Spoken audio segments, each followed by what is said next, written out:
Okay, so today, guys, we are going to run through the top 10 most valuable Pokemon cards from Paradox Rift. Plus, I also want to give you my thoughts on the set and whether I actually think this is something worth investing in for the future, something worth collecting. So stick around because my opinions have changed since I talked about this before. So yeah, it's going to be interesting.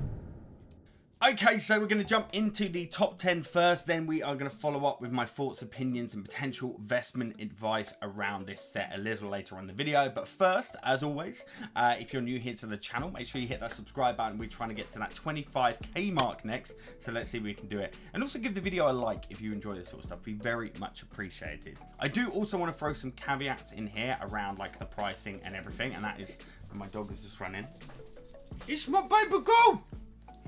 Hello. Yes. Yes, there you go. There you go. Nice to see you. Anyway, yeah, I do want to confirm that prices are based on TCG Player and eBay.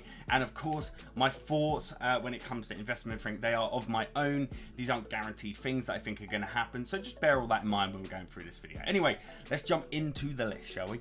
In 10th place, we have the Parasol Lady SIR, the special illustration round. Very cool card. I actually managed to pull this from Raging Surf when I did like an energy break over and whatnot, and I managed to get this for myself. It's currently at ace grading actually, and it is a pretty cool card. But look, waifu cards and stuff just in English do not carry the same weight as a Japanese version.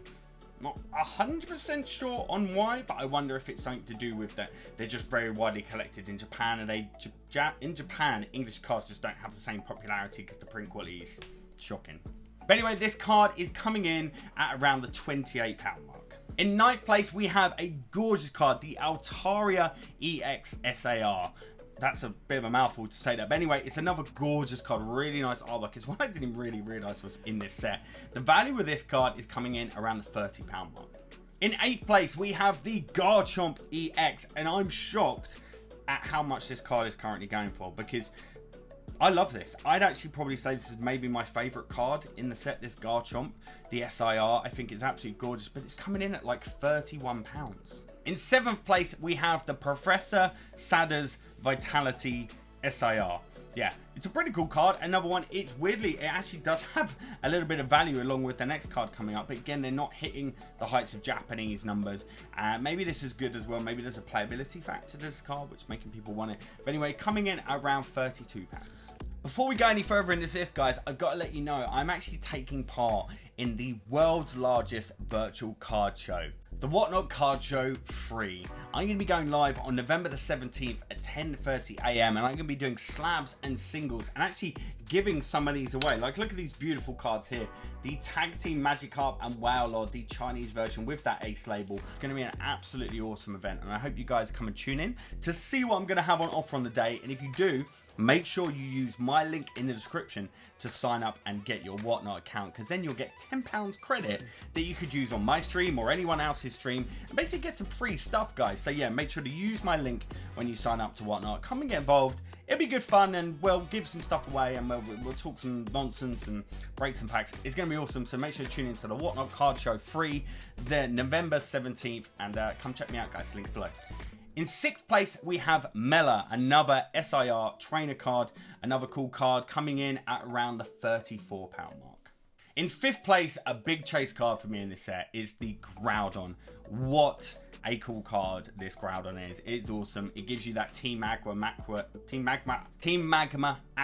vibes. Got it in the end there.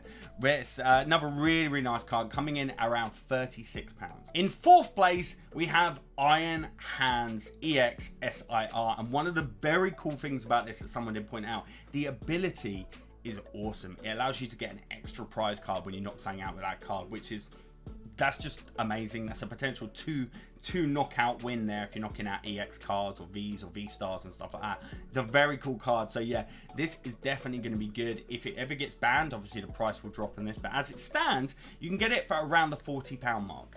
In 3rd place, we have the Goldengo EX. I think I'm saying that right. We got G-String Man, right? Come on. This is a very cool card, of course, but if you get this card, you've got to get the bottom part of the card. The bottom part, on the other hand, is only like £8–10 or something like that. At the moment, it's probably going to be cheaper. But you do really want to get the set, don't you, to complete it. It look awesome in the binder. But anyway, coming in at around £42. In second place, Iron Valiant EX SIR. I keep saying the SIR part, but anyway, yes. This is actually really cool. I pulled this on my launch day stream I did on Whatnot of Paradox Rift. We actually managed to get this, and I was actually quite surprised at how awesome it is. I swear, is it like a Heracross or something in the background of the card, whatever it is? Almost looks like a Tyranitar, but like a metal version of it. I'm not really sure, but it looks very cool anyway. And obviously that card looks stunning. It's got that more glitter finish rather than texture, which a lot of people are noticing. Anyway, value on this card is around £55. And in first place, I didn't think this would be number one. I actually thought it was going to be Gardevoir before the set launched. But no, it is the Roaring Moon EX. It's a Salamence, but it's the ancient Roaring Moon EX. It's stunning. It's very cool. The scene, everything with like the screaming cards around it, Pokemon around it and everything. It's actually very, very cool. And the value on this card has actually climbed. That's something I'm going to talk about in a moment. But right now, it's like £110. So is Paradox Rift a set worth investing and collecting? Now, I recently did a video opening a couple of the ETBs, and I did my like little piece at the end of that. And I was kind of really against not thinking this set was going to be too amazing moving forward. But my thoughts on it have changed a little bit, actually, somewhat.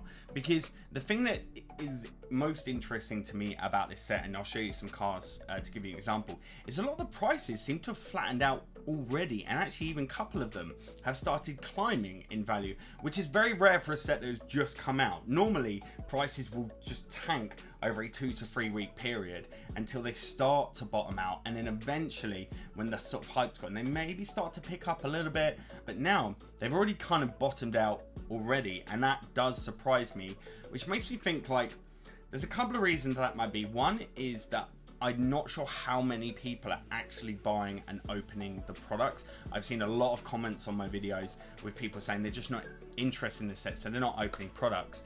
And I think because of all that, maybe that explains why the prices are bottom, because there's not as many flooding the market for sale. That might be something to do with it. It could definitely be a factor, that's for sure. But also I know that this actually set has a lot of playable cards, and actually playability can have a big factor when it comes to prices. And if there's cards in the set that are playable, people are going to try and go out and buy them and stuff like that. And it's maybe helping to keep some of the prices at a pretty consistent level. So if we look at a couple of examples though for you guys, I just want to show, for example, we've got the Garchomp EX here. This is a card that has obviously tanked and gone down in value, but look at that, already bottomed out. Another card, the Iron Hands, that actually started lower, went up, and then seems to have flattened out. And I think a big reason for this Iron Hands is the ability on this move, that if your opponent is knocked out by damage from this attack, take one more prize card. That ability has got a big factor in the price of this card being somewhat up and somewhat flat as well now. We then have Iron Valiant. Again, look at that. It's kind of got, obviously we're quite in a zoomed in mode, but if you zoom out, that's quite a flat line now when it comes to prices and being pretty consistent as well. And interestingly, a card that tanked in value very early on seems to have bottomed out already, and that is the Goldengo. This was a card, if you look here, was selling for quite a bit on launch, but now it's just completely bottomed out down there at the lower price, which is quite mad. Imagine being one of the people that bought that early on as well. Yeah. And then here's another change as well. Look, we've got the Roaring Moon EX has gone from being a sub $100 card, look, even down to the $80. It's now on TTG Player over $100 for this card. So this has got some cards doing some interesting things, whereas most sets will kind of consistently just do that. This has cards flattening out, cards going up as well, which is a very interesting thing to see with a Scarlet and Violet era set, because I still don't think this era of Pokemon cards is that exciting, weirdly. I don't know why, and I don't know if it's maybe a case of burnout, but I didn't expect this one to be doing this. I actually thought some of these cards would drop to even cheaper. So, to be honest then guys, for me, it makes me think that this could be a product that is worth grabbing some boxes and putting to one side. This also has some cards in it that are probably worth getting your hands on if you can see them at a cheaper price, especially some of the playable cards and stuff like that. So yeah, I would actually put this above Obsidian Flames now And I love Obsidian Flames. I think a set with a Charizard is always going to be popular. But after looking at some of this stuff over the last couple of days, I think this is one that is going to be popular for the future. So yeah, definitely one to keep an eye on. But anyway, there's my thoughts on collecting and investing in this set. What do you think? Am I talking nonsense? Do you have another opinion? Let me know. I always love reading the comments. I think it's all about that, guys. And if you want to get into it in more detail, do come and join my Discord as well. There's a link and everything down below. But go and get your comments in and let me know all your thoughts. Other than that, though, guys, thank you so much for watching. I very much hope you enjoyed the video and enjoyed my thoughts, and some special appearances from Dottie as well there coming in. If you did enjoy the video, make sure to give it a like. Go and hit that subscribe button here. I think it's going to be there. Check out another video down here, guys. Stay safe. See you in the next one. Peace.